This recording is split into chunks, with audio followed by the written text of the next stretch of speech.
You ever have that moment where someone looks you dead in the eye and tells you to do something so utterly outrageous, so profoundly unjust, that your brain just shorts out for a second? Like you're waiting for the punchline, the just kidding, but it never comes. That was me, standing on the porch of my own cabin, a place my grandfather built with his own hands, a place that held more memories than I could count, listening to Brenda McSnout, president of the newly formed Lakeview Estates Homeowners Association, tell me I had 30 days to demolish it. 30 days, or else. Drop a comment. Let me know where you're watching from, because you are not going to believe how this one played out. I still barely believe it myself, and I was there.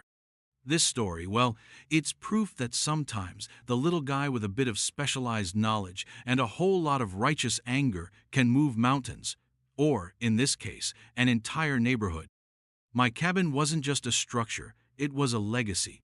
Tucked away on a small, private peninsula on Whisperwind Lake, it was modest, built from local timber, with a wide stone chimney and a porch that had witnessed more sunrises than Brenda McSnout had probably had hot dinners. My grandfather, a man who understood land the way a poet understands words, had acquired the plot and, as it turns out, a significant chunk more, back in the 40s. He'd been a surveyor by trade, but an artist by heart, and this cabin was his masterpiece of quiet solitude.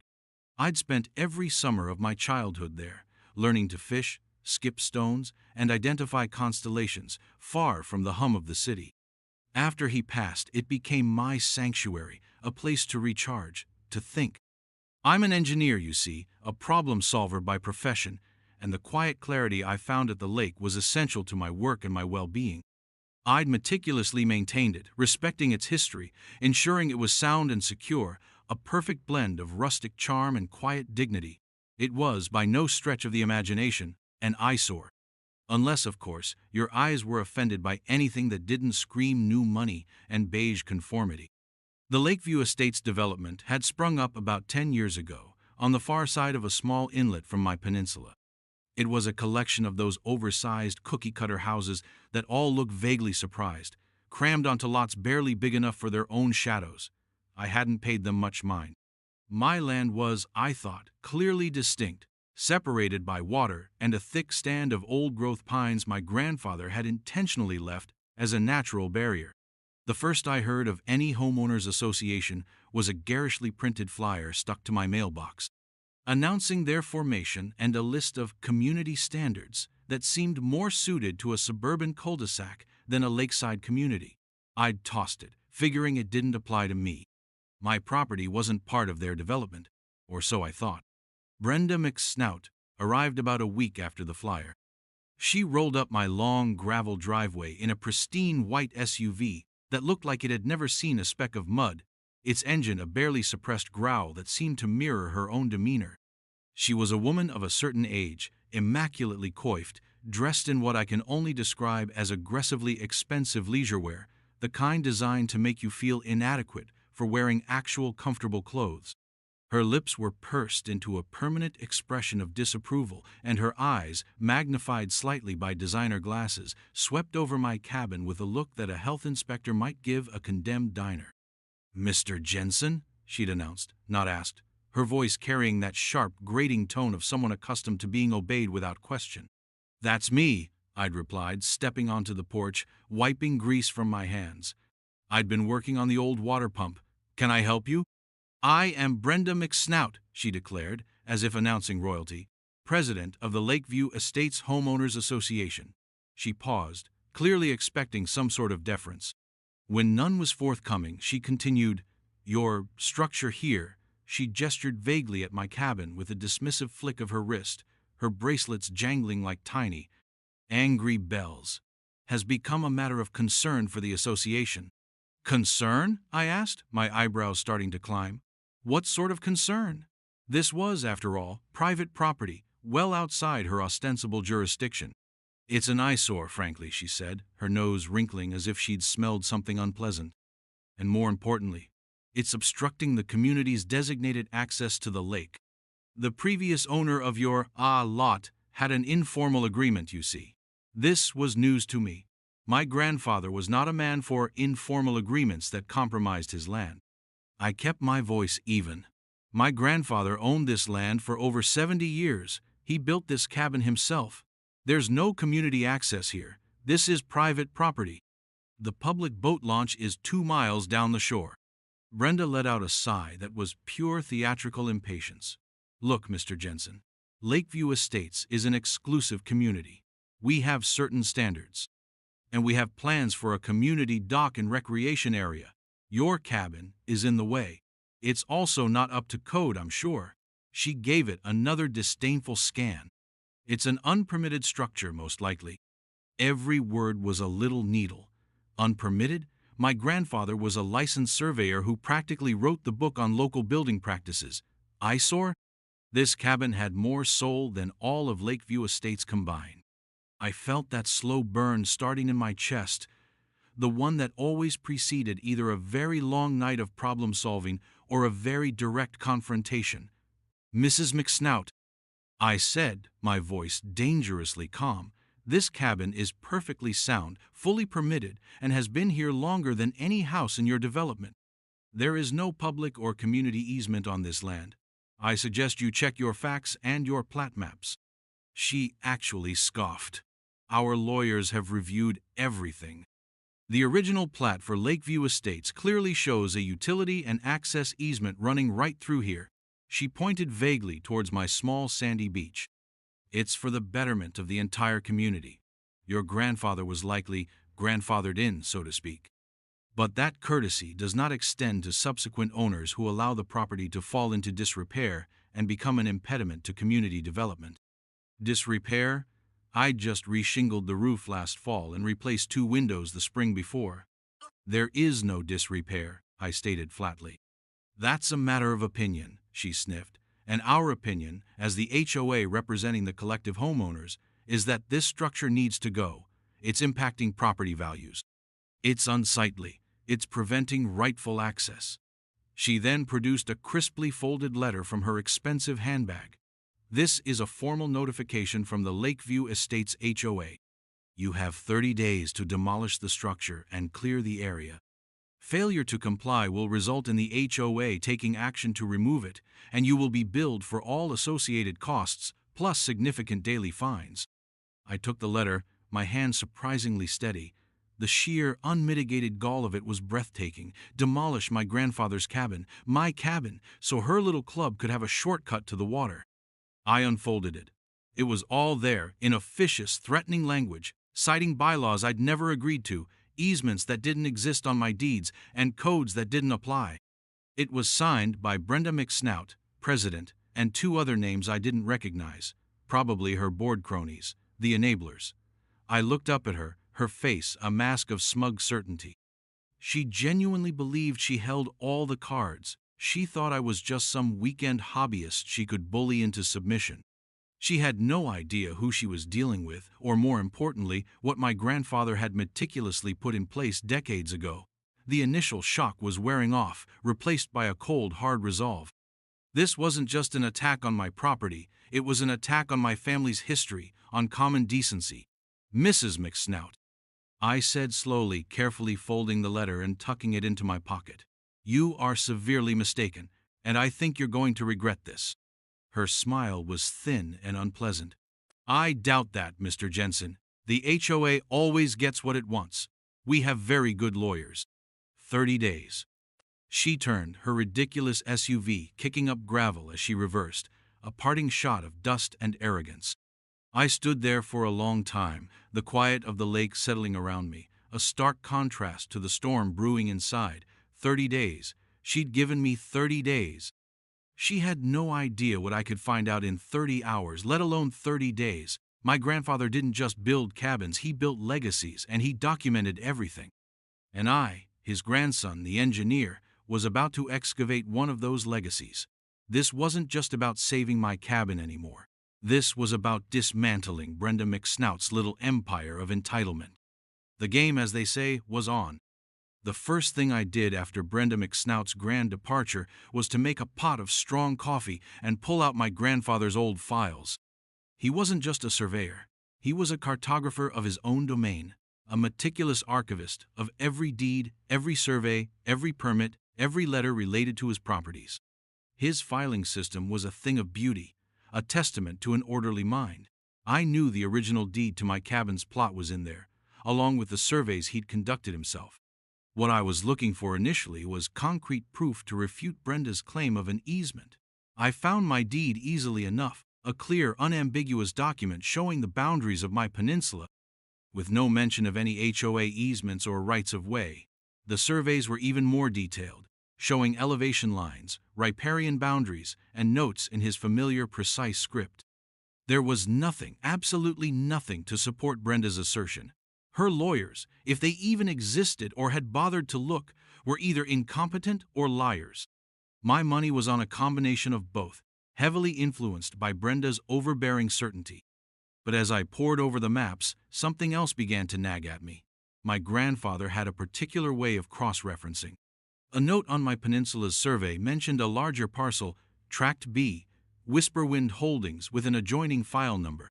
Curiosity piqued. I delved deeper into the cabinet, a tall oak affair that smelled faintly of old paper and pipe tobacco. This wasn't just about defending, this was about understanding the full picture.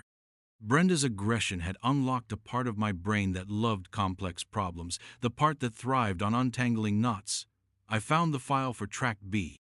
It was thicker, much thicker, than the one for my small cabin plot. Inside were older deeds, historical survey maps dating back to the early 20th century, and a document that made my heart skip a beat, a 99-year lease agreement dated 1924. The lessee was a timber company, long defunct. The lessor was my great-grandfather. The land described in the lease? It wasn't just some anonymous acreage. As I cross-referenced the metes and bounds with a modern county GIS map, I pulled up on my laptop. A slow, incredulous smile spread across my face. Tract B wasn't just adjacent to my cabin. It was Lakeview Estates. The entire subdivision, every oversized house, every manicured lawn, every paved road, Brenda McSnout's smug little kingdom, was built on land leased from my family. The implications were staggering. The lease, meticulously drafted, had clauses about land use, about reversion of improvements upon termination or default, and about the absolute rights of the lessor. It was set to expire in, I did the math, 2023. Last year. My grandfather, and then my father, and now I, as the inheritor and trustee of the family holdings, had apparently let it ride, probably because the lease payments, though modest by today's standards, had been faithfully paid by a succession of entities who had acquired the lessee's rights over the decades. The last payments had come from Lakeview Development Corp., the company that had built the houses before going bankrupt, after which the homeowners had presumably formed their HOA. The HOA itself likely had no direct contractual relationship with the original lease, only an assumed right to exist on land whose underlying ownership they had clearly forgotten, or, more likely, willfully ignored. Brenda's demand to demolish my cabin, which sat on land I owned outright and was never part of that lease, wasn't just arrogant, it was catastrophically stupid. She was trying to bully the landlord of her entire neighborhood. The next few days were a blur of focused activity. I contacted my family's lawyer, a sharp, experienced man named Arthur Jenkins, who had handled my grandfather's estate. When I explained the situation and faxed him copies of the lease and my grandfather's notes, there was a long silence on the phone, followed by a low whistle. "Michael," he said, his voice tinged with disbelief and excitement, "do you have any idea what you're sitting on? This lease, it's ironclad. And if it expired last year, and no one has negotiated a new one, well, those folks in Lakeview Estates are, to put it mildly, squatters. Trespassers on your land." He advised me to gather every piece of correspondence, every photograph, every bit of evidence related to the HOA's harassment. He also suggested a title search, just to be absolutely certain no subsequent shenanigans had clouded my family's claim. "But from what you've shown me," Arthur said, "your grandfather tied this up tighter than a drum. Brenda McSnout has picked a fight with a sleeping giant, and you, my boy, are holding the alarm clock." Meanwhile, Brenda wasn't letting up. I started receiving official-looking notice of violation letters from the HOA. One was for unapproved exterior paint color on my cabin. It was the same weathered cedar stain it had been for 30 years. Another was for unmaintained landscaping, apparently referring to the natural wildflowers and pine needles that I considered part of its charm. Each came with a threat of fines, escalating daily. Then came the passive-aggressive tactics. Someone started leaving their trash bags just outside my driveway gate. Twice, I found nails scattered on the gravel. Small stuff, designed to annoy, to intimidate. I documented everything, taking photos, noting dates and times. I installed a couple of discreet, motion-activated security cameras covering my driveway and the approach to my cabin. My engineering background made this easy. I even had them feeding to a secure cloud server. One afternoon, a nervous-looking young man from a local tree-trimming service showed up. He said the HOA had hired him to clear some hazardous trees along the shoreline, right where my grandfather's beloved old maples stood, the ones that shaded my porch perfectly. I politely but firmly informed him he was on private property, showed him my survey markers, and explained that any tree removal would be considered vandalism and trespass, and that I'd already spoken to the sheriff about unauthorized access. He apologized profusely and beat a hasty retreat, probably relieved to be out of the middle of it. Brenda was clearly escalating, trying to provoke a reaction, or perhaps just chip away at my property piece by piece. The title search came back, clean as a whistle. My family's trust was the undisputed owner of Tract B, free and clear, with the lease being the only significant encumbrance, an encumbrance that was now expired. Arthur began drafting the necessary legal notices. We weren't just going to tell Brenda to back off about the cabin. We were going to inform the entire Lakeview Estates Homeowners Association, and by extension, every homeowner there, that their presence on that land was now subject to the explicit permission of the landowner, me, and that permission was not, under the current HOA leadership, going to be forthcoming. The irony was delicious. Brenda wanted my little piece of the lake. She was about to find out I owned the whole damn pie, and she wasn't even invited to the table anymore. The feeling wasn't just vindication. It was a profound sense of stepping into my grandfather's shoes, of wielding the foresight he'd had all those years ago. He'd known the value of land, and he'd protected it. Now it was my turn. The 30-day deadline Brenda had given me was fast approaching. I decided to let it get a little closer. Let her bask in her perceived power a little longer. The fall would be that much harder. Arthur Jenkins, my lawyer, was a man who appreciated the finer points of legal strategy as much as I appreciated a well-designed schematic. He was old school, with a keen mind and a bulldog tenacity masked by a courtly demeanor. When he finally had all the documentation, my grandfather's meticulous records, the confirmed title searches, the expired lease, and my growing dossier on Brenda McSnout's campaign of harassment, including the security camera footage of what looked suspiciously like Brenda's equally pristine but different-colored SUV pausing near my driveway late one night just before a fresh batch of nails appeared, he leaned back in his leather chair, steepled his fingers, and gave a satisfied sigh. "Michael," he said, "this is not just a slam dunk. It's a legal masterpiece, courtesy of your grandfather." The man was prescient. The terms of this lease reversion, they are remarkably clear. Upon expiration without renewal, or upon significant breach by the lessee or their assigns, the land and all permanent improvements thereon revert to the lessor. Free and clear. He let that sink in. All permanent improvements. That means houses, roads, everything. My jaw tightened. So, theoretically, I own their houses? Theoretically and practically, yes, Arthur confirmed. Now that's a rather aggressive stance to take immediately.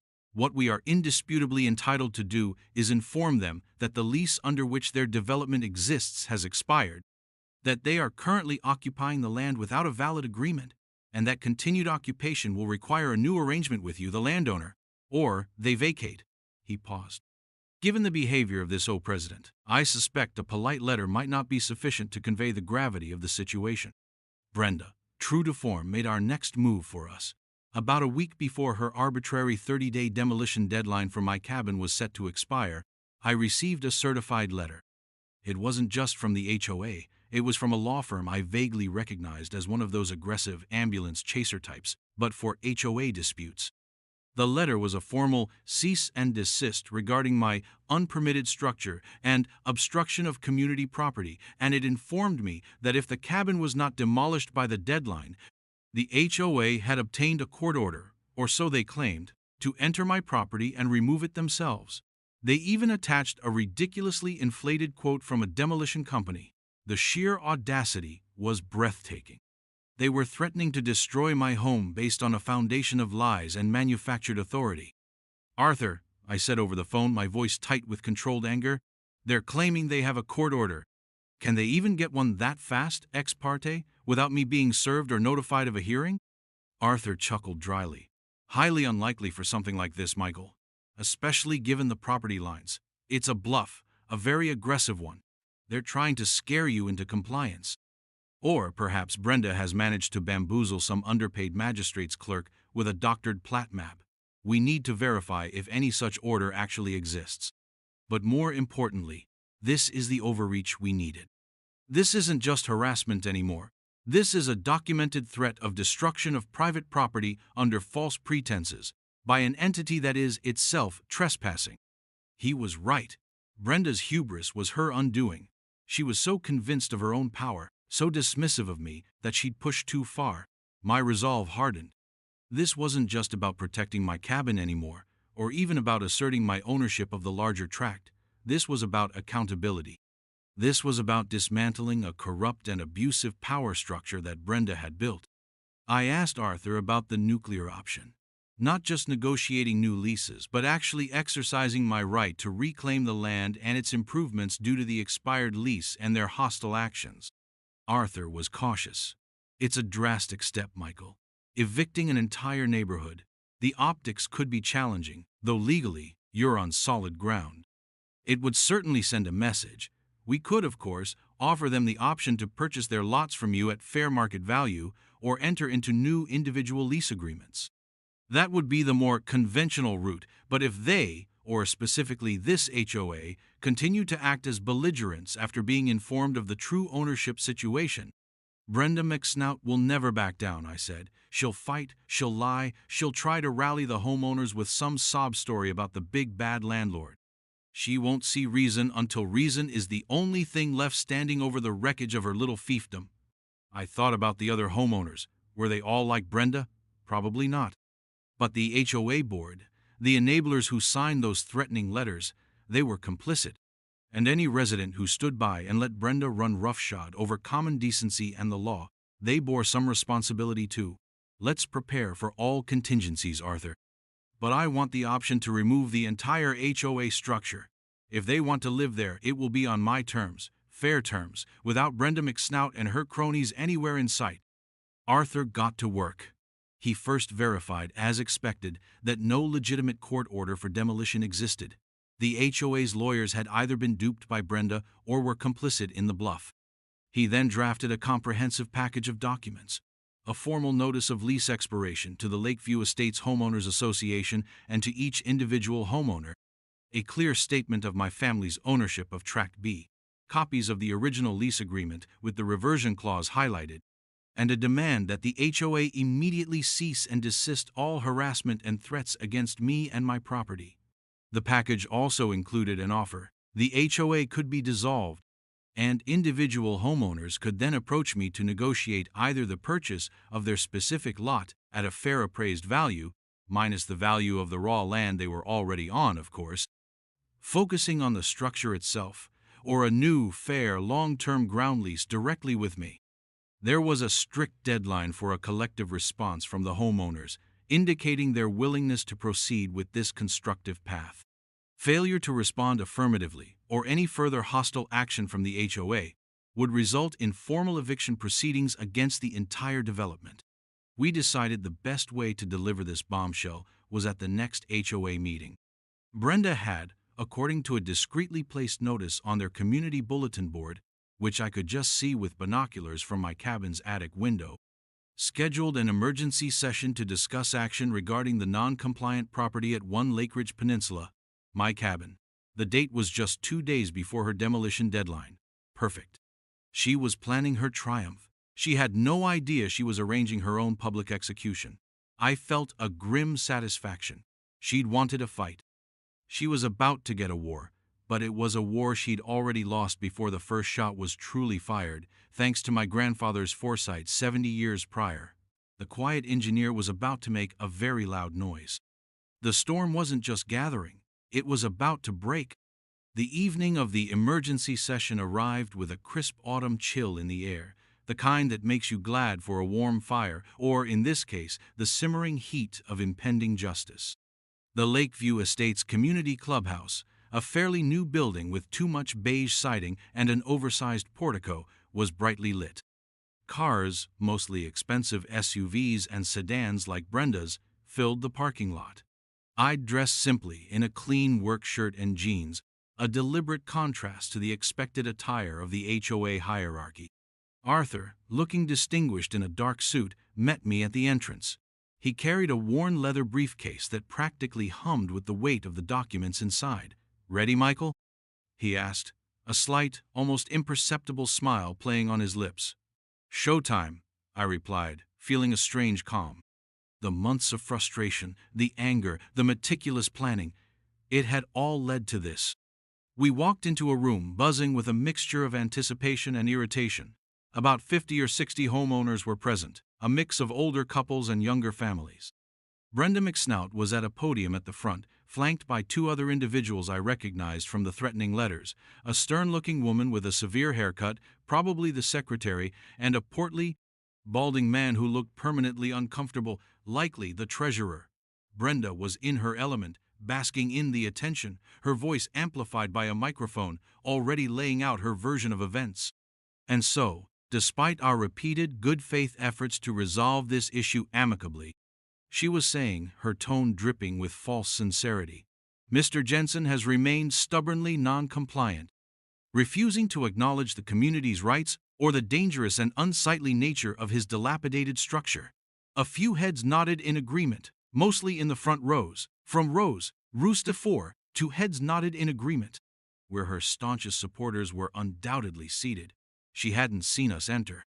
As she paused for dramatic effect, Arthur cleared his throat, a polite but firm sound that cut through the room. "Excuse me, Madam President," he said, his voice calm but carrying authority. "May we have a word before you proceed further with this mischaracterization?" All eyes swiveled towards us. Brenda blinked, her perfectly made-up face momentarily losing its composure. She clearly hadn't expected me to show up, let alone with legal counsel. Who are you?" she stammered, clutching the podium. "This is a private HOA meeting. I am Arthur Jenkins, counsel for Mr. Michael Jensen," Arthur announced, stepping forward. "And Mr. Jensen, as you know, is the owner of the property you are currently discussing. He has a right to be heard, especially when his property rights are being so egregiously misrepresented and threatened." Brenda's face flushed a dangerous shade of puce. "This is an outrage. Security," she squawked, looking around wildly. There was no security, of course, just a couple of beefy guys in Lakeview Estates polo shirts who looked more confused than menacing. Now, Brenda," I said, stepping up beside Arthur, my voice deliberately mild. "No need for dramatics. We're just here to share some important information. Information that affects every single person in this room." I gestured to the assembled homeowners. "Information that, frankly, you should have been aware of and should have shared with your members long ago." A murmur went through the crowd. Brenda sputtered, "I will not be spoken to like this. Mr. Jensen, you are in violation. That shack of yours is coming down." "Actually, Mrs. McSnout," Arthur interjected smoothly, opening his briefcase, "it's not Mr. Jensen's cabin that's the issue tonight. It's this." He pulled out a large, rolled-up document, a high-quality reproduction of my great-grandfather's original survey map of Tract B, overlaid with the current plat of Lakeview Estates. He unfurled it with a flourish, holding it up for all to see. "This, ladies and gentlemen, is a map showing the true ownership of the land upon which Lakeview Estates is built." He then produced a copy of the 99-year lease. "And this is a lease agreement, dated 1924, for this entire tract of land. The lessor was Mr. Jensen's great-grandfather. The lease expired last year. It was not renewed." You could have heard a pin drop. Brenda stared at the map, then at the lease, her mouth opening and closing like a beached fish. That's preposterous. This is HOA land. We all have deeds. Someone from the audience shouted, a note of panic in their voice. Indeed, you have deeds to your houses, Arthur affirmed. But those deeds are subject to the underlying land ownership. The developer who built your homes, Lakeview Development Corp., was operating under the terms of this lease. When the lease expired, and they had long since dissolved after their bankruptcy, the rights to the land, and, according to Clause 17b of this agreement, all permanent improvements thereon, reverted to the lessor, which is to say, to Mr. Jensen's family trust, of which he is the sole trustee. Arthur's voice was like a judge pronouncing sentence. I stepped forward. What this means, folks, I said, my gaze sweeping across the stunned faces, is that for the past year, you have all been living on land that I own. Without a valid lease, technically you're trespassing. The room erupted. Shouts of disbelief, anger, fear. Brenda was ghostly white. This is a lie, a trick, she shrieked. But her voice lacked its usual conviction. It's no trick, Mrs. McSnout, I said, holding up my own stack of documents. It's called due diligence. Something you and your board clearly failed to perform before embarking on your little campaign to steal my actual private property for your community access. I then detailed her harassment. The threatening letters about my perfectly legal cabin, the false claims of an easement, the bogus violation notices, the attempt to have my trees cut, the nails in my driveway, and the fraudulent claim of a court order for demolition. With each point backed by a document or a photo projected onto a portable screen Arthur had quietly set up, the mood in the room shifted from confusion to dawning horror, and then, for many, to anger, directed squarely at Brenda. She told us that cabin was illegal, someone yelled. She said he was a troublemaker, cried another. The stern-faced secretary and the portly treasurer were trying to shrink into their chairs. Brenda looked like she was about to faint. So, here's the situation, I continued, my voice cutting through the rising clamor. Brenda McSnout, in her capacity as HOA president, has not only harassed me, but has grossly misled all of you and exposed every homeowner here to significant legal and financial jeopardy. Her actions, purportedly on your behalf, have been malicious and founded on a complete ignorance of the actual legal status of this entire development. I let that hang in the air. My lawyer has prepared a package for each homeowner. It outlines the situation, provides copies of the relevant documents, and offers a path forward. Arthur and a paralegal he'd brought began distributing the envelopes. You have 2 weeks to dissolve this current HOA, remove Brenda McSnout and her complicit board members from any position of authority, and collectively agree to negotiate new, fair land leases or purchase agreements directly with me. If you choose not to, or if I receive so much as one more threatening letter or piece of litter on my property, I will begin eviction proceedings against every single property in Lakeview Estates. My cabin stays. Your HOA in its current form goes. The choice is yours.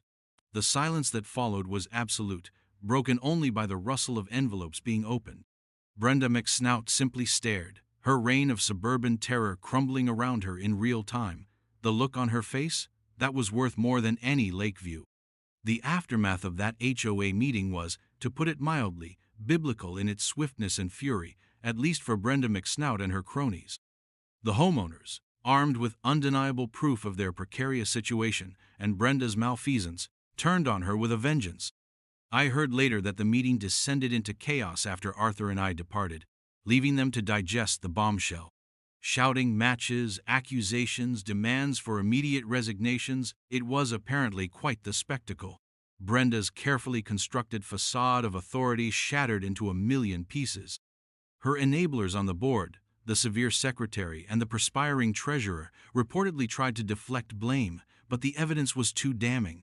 They had co-signed the threatening letters. Their names were on the official HOA communications that were now proven to be based on lies and ignorance. There was no escape. Within 48 hours, Arthur received a call from a lawyer representing a newly formed ad hoc committee of Lakeview Estates homeowners. Brenda McSnout and her entire board had tendered their resignations effective immediately. The old HOA was, for all intents and purposes, dead. The committee expressed their profound apologies for the actions of the former board and requested an urgent meeting to discuss the terms I had laid out. The tone was no longer arrogant or demanding. It was humble, bordering on desperate. They understood the power I held, and they were, thankfully, choosing the path of reason. The legal battles that Brenda might have fantasized about never materialized. She had no leg to stand on. Her lawyers, upon reviewing the documents Arthur had provided, copies of which the ad hoc committee swiftly forwarded to them, likely advised her that any challenge would be expensive, futile, and potentially open her up to personal liability for misleading the HOA members. She vanished from the Lakeview Estates scene almost overnight. Her pristine white SUV was seen packed to the gills a week later, heading out of the development, never to return. Rumor had it she moved several states away, probably to inflict her particular brand of managerial charm on some other unsuspecting community, though I doubted she'd ever wield power so carelessly again. One can hope. The negotiations with the new homeowners committee were surprisingly smooth. They were scared, certainly, but also relieved to be out from under Brenda's thumb. Many of them confessed they'd been uncomfortable with her aggressive tactics, but had felt powerless to oppose her. Arthur and I worked with them to establish fair market values for their lots, essentially the value of the land itself, as the houses legally had reverted to me with the expired lease. I wasn't interested in becoming a slumlord or kicking families out onto the street indiscriminately. My fight had been with Brenda and the abusive HOA structure she represented. So, I offered them two options. They could purchase the land their house stood on from me at the appraised value, effectively making them whole and legitimate landowners, or they could enter into new, long-term ground leases with reasonable annual payments and clear, fair terms that explicitly forbade the formation of any new HOA with the kind of sweeping powers Brenda had abused. Most chose to buy their lots. It was a significant unplanned expense for them, no doubt, but it secured their homes and their investments. For those who couldn't afford to buy outright, the lease option provided stability. Over the next 6 months, the entire neighborhood transitioned. The Lakeview Estates HOA was formally dissolved. The roads and common areas, which also fell under my ownership, were transferred to a simple maintenance trust funded by small, transparent annual fees from each resident. Managed by an elected board with strictly limited powers focused solely on essential upkeep. No more busybody aesthetic committees or petty tyrants. My little lakeside cabin, the catalyst for this whole saga, remained untouched, exactly as my grandfather had built it. The view from its porch was even better now, not because anything physical had changed, but because the air of hostility from across the inlet was gone, replaced by a quiet, respectful coexistence. The new neighbors were, by and large, decent people who, once freed from Brenda's influence, just wanted to live peacefully. Some even waved when they saw me out on my dock. The community access Brenda had craved for her HOA was never built. Instead, the shoreline on their side remained natural, and they used the public boat launch just like everyone else. Looking back, it was an insane amount of upheaval, all stemming from one woman's entitled belief that she could bully someone into demolishing their home for her convenience. My grandfather, the meticulous surveyor and quiet strategist, would have appreciated the irony.